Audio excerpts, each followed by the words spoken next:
Jai Hind everyone. So you all are welcome in our channel where we are actually discussing the journey of All India Best Cadet Avishi Sood from Carmel Convent School, NCC Naval Wing of 2023. और आज हम अभिषेक से जानना चाहते हैं वो internal बात, वो पर्सनल बात जो आप सभी क्यूरियस होंगे सुनने के लिए। तो अभिषेक, ये क्वेश्चन आया है हमारे कैडेट्स की तरफ से कि आपकी फैमिली का क्या सपोर्ट रहा।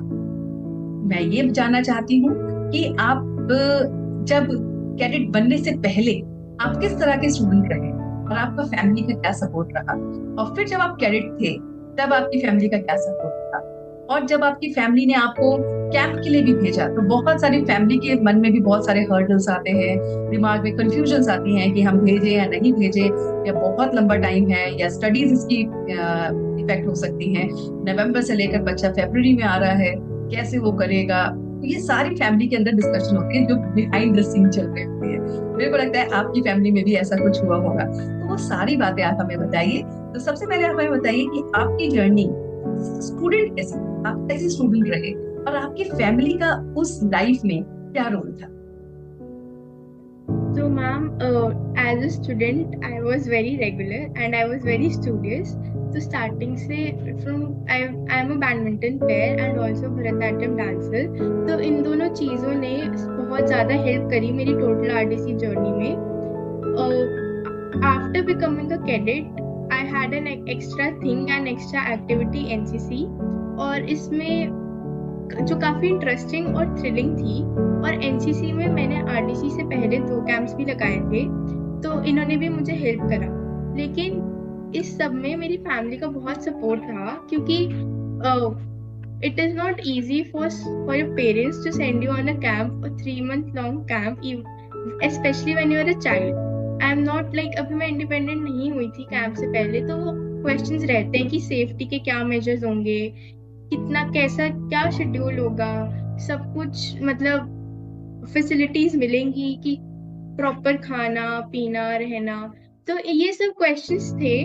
पर जैसे जैसे मैं यूनिट लेवल से प्रोग्रेस करती रही, मुझे जो डाउट्स थे मेरे पेरेंट्स के मन में वो क्लियर होते गए, क्योंकि जो एटमॉस्फेयर था वहाँ पे कैंप्स में वो इतना सपोर्टिंग था कि उन्हें कभी लगा ही नहीं कि कुछ प्रॉब्लम आ सकती है.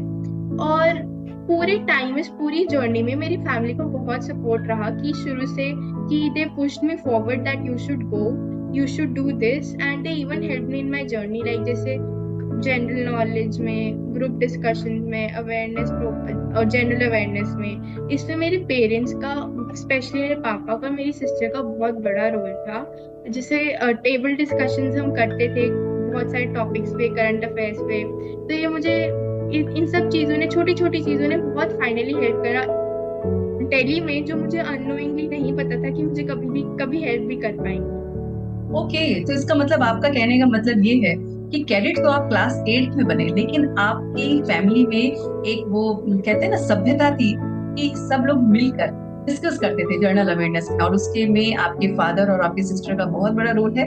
तो मैं अपनी प्यारे कैडेट्स को यही कहना चाहूंगी कि फैमिली भी बहुत इंपॉर्टेंट होती है. तो आज के टेन्योर में जैसे हम लोग बिजी हो जाते हैं, हम सोचते हैं सारी इन्फॉर्मेशन हमें मोबाइल पे मिल गई है, गैजेट्स पे मिल गई है, या अपने पीयर ग्रुप से हम ले लेते हैं. लेकिन कैडेट्स, आपको ये बात बहुत इंपॉर्टेंट है कि हमें फैमिली के साथ बैठना चाहिए, क्योंकि जो पेरेंट्स की नॉलेज है वो इंटरनेट के थ्रू आपको नहीं मिल सकती. जो आपके एल्डर या यंगर सिबलिंग्स की नॉलेज है या उनका व्यू पॉइंट है, वो आपको कहीं पे भी डाउनलोड नहीं हो सकता. तो उसके लिए आपको बैठना ही पड़ेगा. जैसे अभिषी ने कहा कि कुछ जगह पर जहाँ पे जब इंटरव्यू को फेस कर रही थी, तो वहां पे कुछ ऐसे क्वेश्चंस आ गए जो उसको याद दिलाए कि मैंने ये डिस्कशन अपने पेरेंट्स के साथ की थी और वही उसका आंसर था. तो कुछ ऐसे पॉइंट पे आप हाईलाइट करना चाहोगे, बताना चाहोगे कि जो आपने अपने पेरेंट्स के साथ शेयर किया हो और वही चीज वहां पे आउट ऑफ द बॉक्स आ गई और आप बड़े उस समय प्राउड फील कर रहे हो कि हाँ, ये क्वेश्चन का मुझे आंसर पता है, मैंने डिस्कस किया हुआ है. तो मैम, ऐसा एक इंसिडेंट हुआ था हमारी ग्रुप डिस्कशन के टाइम पे. हमें अब्रप्टली, जैसे एक कहा कि ग्रुप डिस्कशन करनी है रशिया यूक्रेन वॉर पे and effects of the war on Ukraine. तो इसकी डिस्कशन मैंने अपने पापा के साथ करी थी थोड़े टाइम पहले. तो ऐसा था कि ये इस टॉपिक पे काफी फैक्ट्स एंड फिगर्स चाहिए थे फॉर डिबेटिंग, क्योंकि इसमें आप बिना फैक्ट्स एंड फिगर्स के नहीं डिबेट कर सकते।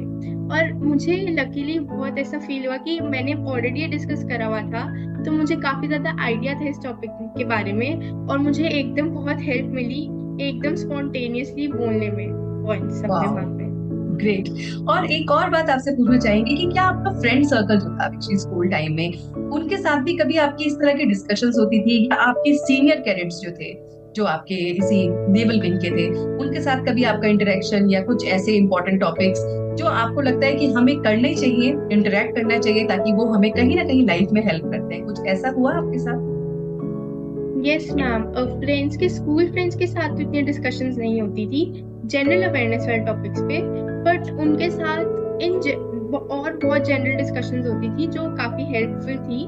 बट जैसे मेरे सीनियर कैडेट्स थे स्कूल में, तो मैम्स जो हमारे क्लासेस जैसे आप लेते थे, और हमारी सीटीओ मैम जो हमारी क्लासेस लेते थे, वो बहुत हेल्पफुल थी। वो इंश्योर करते थे कि हमारी डिस्कशंस हो बीच बीच में ऑन जनरल अवेयरनेस टॉपिक्स, और इससे मैं अपने सीनियर कैडेट्स के साथ भी डिबेट कर चुकी हूँ, ग्रुप डिस्कशंस कर चुकी हूँ, तो मुझे काफी हेल्प मिली उससे भी।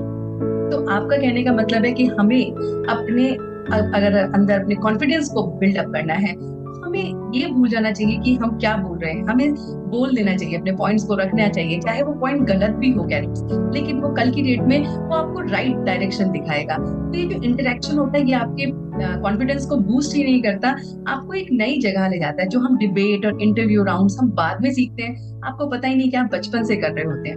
हम पेरेंट के साथ कहीं ना कहीं डिबेट ही कर रहे होते हैं, किसी न किसी पॉइंट पे, कभी खाने से रिलेटेड, कभी किसी और पॉइंट से रिलेटेड। हम फ्रेंड्स के साथ भी डिबेट कर रहे होते हैं, कभी कोई अपना व्यू पॉइंट रख रहे होते हैं, वो किसी और व्यू पॉइंट को रख रहे होते हैं।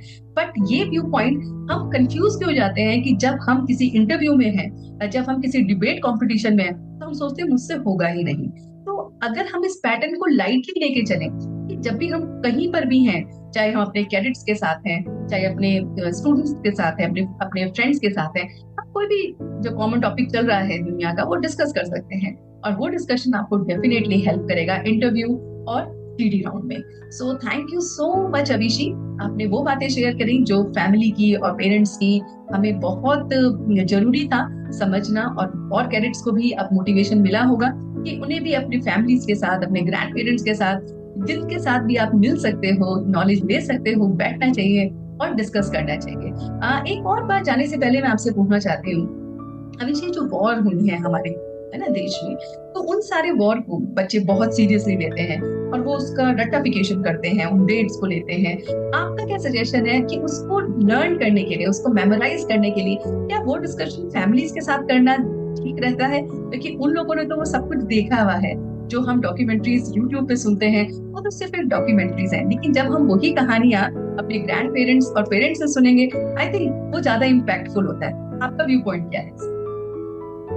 यस मैम, डेफिनेटली जब आप अपनी नॉलेज किसी और के साथ शेयर करते हैं, कोई और अपनी नॉलेज आपके साथ शेयर करता है, उसका बहुत इम्पैक्ट होता है, ये तो ट्रूथ है। बट आपको पहले डिस्कशन से पहले अपनी रिसर्च अपने लेवल पे करनी चाहिए। और जहाँ तक बात रही वॉर्स की, तो वॉर्स, कोई भी वॉर इज नॉट लाइक किसी एक रीजन की वजह से नहीं होता, और किसी एक साल या एक दिन या एक महीने का कॉन्सिक्वेंस नहीं होता। ये बहुत लॉन्ग प्रोसेस होता है। एक वॉर के होने के लिए कई सालों के रीजंस बिल्डअप होते हैं, तो आपको वो रीजंस पता होने चाहिए रादर देन क्रैम्पिंग अप कि किस दिन हुई, किसने किसको मारा, वो भी इम्पोर्टेंट होता है। बट आपको रीजंस, डिप्लोमेटिक रिलेशंस रीजंस आपको पता होने चाहिए। और डेफिनेटली अगर आप अपने पेरेंट्स और ग्रैंड पेरेंट्स के साथ डिस्कस करेंगे, तो आपको कुछ ऐसी चीजें बताते हैं जो शायद आपको इंटरनेट पे कहीं ना मिले, तो it is very important to discuss with them as well. So thank you so much, Avishi, for enlightening us on these small points which are really important for each one of us. So see you all in our next series. So be with us in our journey of RDC 2023.